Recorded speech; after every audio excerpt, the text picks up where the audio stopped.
So how do you add a different time zone to the clock app on the iPhone? Well, let's get started, right? So if you're new on this channel, make sure you subscribe so you don't miss tutorials and videos like this one. Now, a lot of people might want to go to the settings and a date and a time section, but in there you only get to pick your like main time zone, right, for the main time of the phone. In order to add more or to track the time in different locations, you need to use the clock application, where at the bottom you have like the regular alarms and stopwatch and all that, but you also have the world clock.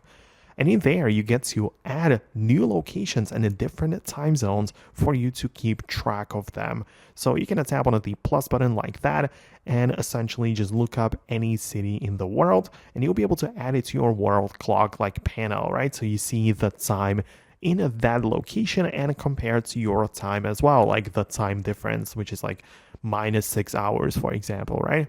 So that's kind of useful, and this is how you can keep an eye out for different time zones and times in those locations. One last thing which is very useful as well is adding the world clock as a widget to the home screen, right? So you can just edit the home screen layout, click on add new widgets, and look up the clock app, which lets you add the clock widget to the home screen.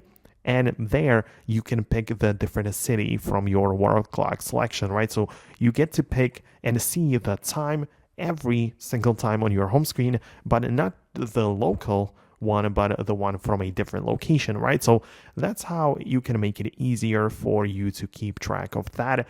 Let me know if it worked for you. Most definitely subscribe for more tutorials and videos like this one, and I'll talk to you later.